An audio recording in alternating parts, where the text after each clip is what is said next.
Hey guys, what's going on? It's Dan, and I am back with another Pokemon Scarlet and Pokemon Violet preview video. In this video, we're going to be looking at every Pokemon that is confirmed to be in the games, and we're also going to take a quick glance at what their impact on a potential VGC metagame might be. Now, we're going to do this with the understanding that the gimmick of the generation has not yet been revealed, nor has even a fraction of the dex been revealed at this point. So these are all highly likely to change, but I'm operating under the assumption that Dynamax will not be making a return as well. So without any further ado, let's go ahead and hop on into it. The first Pokemon we're going to be taking a look at are the new starters, Sprigatito, Fuecoco, and Quaxly. Their final evolutions have not been revealed, nor have their hidden abilities or stats, so it's really tough to tell what their impact on the metagame would be, but historically speaking, at least one starter is likely to have a moderate to high impact on the metagame, but until we know more, we have to leave them in the unknown category. Up next is Pawmi, Lechonk, and Smoliv. Again, we don't know if or how they will evolve, but we have to leave them in the unknown category without knowing that or their base stats. I will point out that I have less confidence in Pawmi than in previous Electric Rodent clones, because it has Static instead of Lightning Rod, which has generally been a more useful ability. So we'll see if it's able to overcome that deficiency, but for now we still have to leave them in the unknown category. The last of the new Pokemon we get to talk about are Koraidon and Miraidon, the box cover legendaries. They're very likely to be illegal in early meta VGC and won't become legal until a restricted meta comes in, likely a year down the road. But as it is, we don't know how they will fare in that without full knowledge of their stats, and even though their types have been leaked by a credible leaker, I'm not going to discuss them here, so we're going to skip them for now.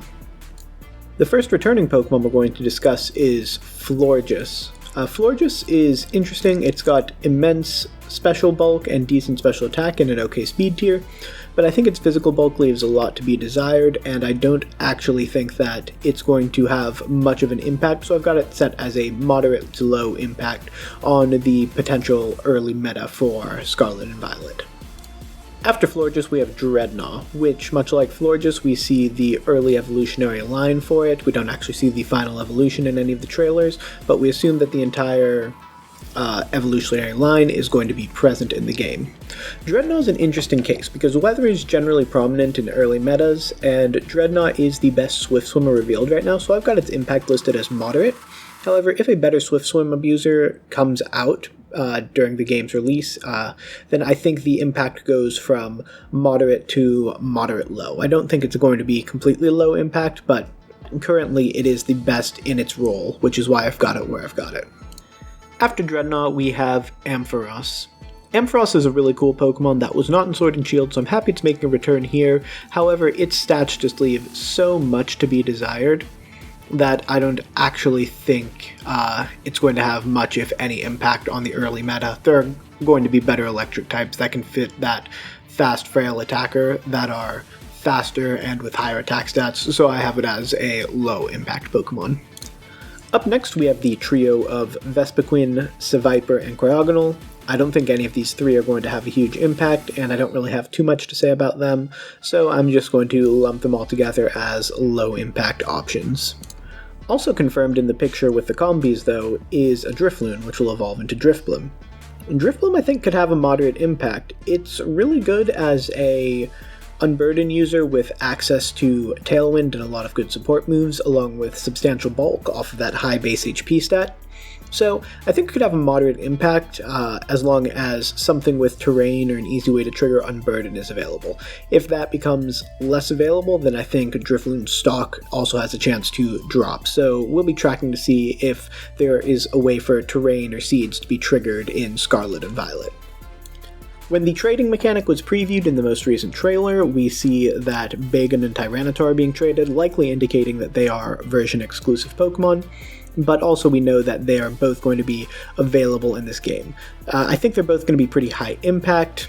Salamence has access to Intimidate and Moxie with very decent bases to be an either physical or special attacker, so I think it's going to have the flexibility to fill a lot of roles, and it's also one of the premier Bulldoze weakness policy users that might become relevant, whereas Tyranitar early meta is always just going to be a big, bulky threat with access to setting weather, and although a Sand Sweeper has not yet been revealed, I do think that it's got the potential early meta, even without a Sand Sweeper, to do a lot of work.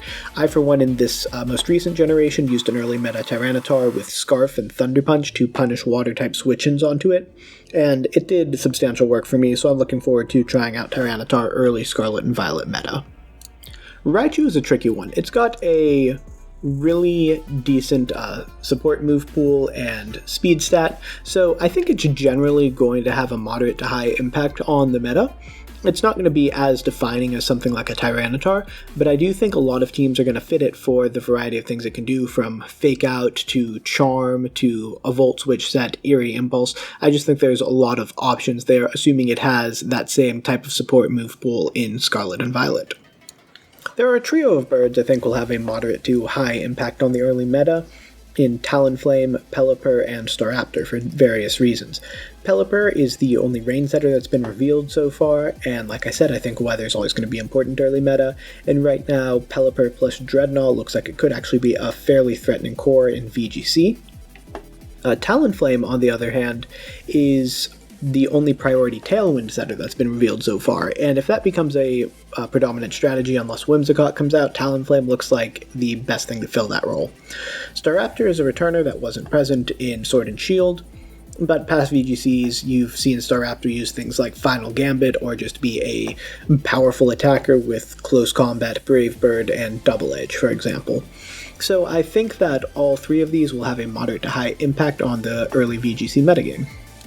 Sticking with the trio theme, we've got Clawitzer, Cloyster, and Toxapeck as a trio of water types that I think are actually going to have a moderate to low impact on the early VGC meta. This is VGC and not singles, so Toxapeck's bulk is going to be less good because you can just kill things around it. Clawitzer, I think, actually has the most potential out of these three, but I just think it gets outclassed because of its poor base speed at 59. And Cloyster does have setup potential, but again, it being VGC and not singles, it's going to be less good because although it might be able to kill one thing after Shell Smash, it's probably going to go down as well, and it's also going to just be generally harder to set up. Up next we have Magnezone and Gengar, two fairly powerful special attackers at different ends of the speed spectrum. I think both have exploitable weaknesses, but are both very hard hitters as well, and will find their places on specific teams, but I don't think that they'll be metagame defining forces. So I sort of vacillated between moderate to moderately high for them, but I'm just going to say that they'll likely have a moderate impact on the early Scarlet Violet VGC metagame. Jumpluff and Venomoth were two that I had the most uncertainty about. They are the only redirectors unveiled so far, as both generally have access to Rage Powder, and if more redirectors don't get unveiled, their relevancy obviously goes way up.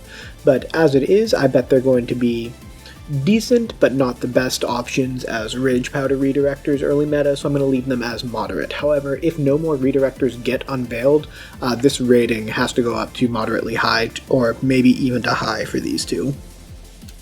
Persian, Altaria, Blissey, and Golduck are a group of 4 Pokemon that I think will have moderately low impact on a potential VGC metagame. They each have a niche that they fill, but I don't think that they do it well enough that those niches will become metagame defining. Blissey with the stall tactics, Persian as a decently fast support option, but it doesn't have as many good support options as its Alolan cousin, and Altaria and Golduck as potential options to combat weather teams, which I do think that they have the most potential, but I also think that their base stats, just generally speaking, are lacking in that ability. Golduck also potentially has a small niche as a weather sweeper, but I just think that it's not nearly as good as Dreadnought in that row, so I've got them all in the moderate to low category. Now, the Pokemon that I'm probably most excited about on this preview so far is Hisui and Zoroark, both for itself and for what I believe it's going to mean for this generation as a whole. I believe the Hisuian Pokemon have a very strong chance of all being added in. And I do think Zoroark will have moderate to high impact even on the VGC meta, because I do think that its ability combined with its ghost typing basically to neuter Fake Out is going to be a huge early meta. On top of that, I think it's going to show up a lot, one, because people think it's cool, and two, because it's so much better than base Zoroark, and base Zoroark had at least a small presence in a lot of other metas. So Hisuian Zoroark I've got as a moderate to high impact. That might be a little bit optimistic, but it's where I've got it at this point. Stonejourner and Colossal I have as a moderate to low impact.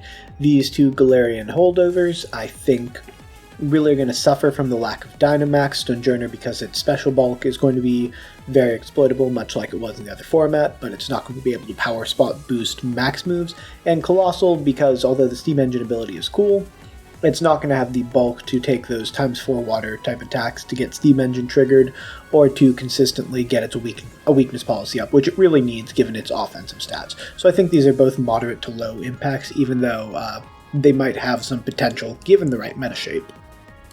The trio of Lurantis, Sarina, and Lilligant, on the other hand, I've got as a moderate impact. Lurantis is the one I'm least certain about, but something about contrary superpower early meta makes me think that it has the potential to be a force, because it can't just get nuked by a max move.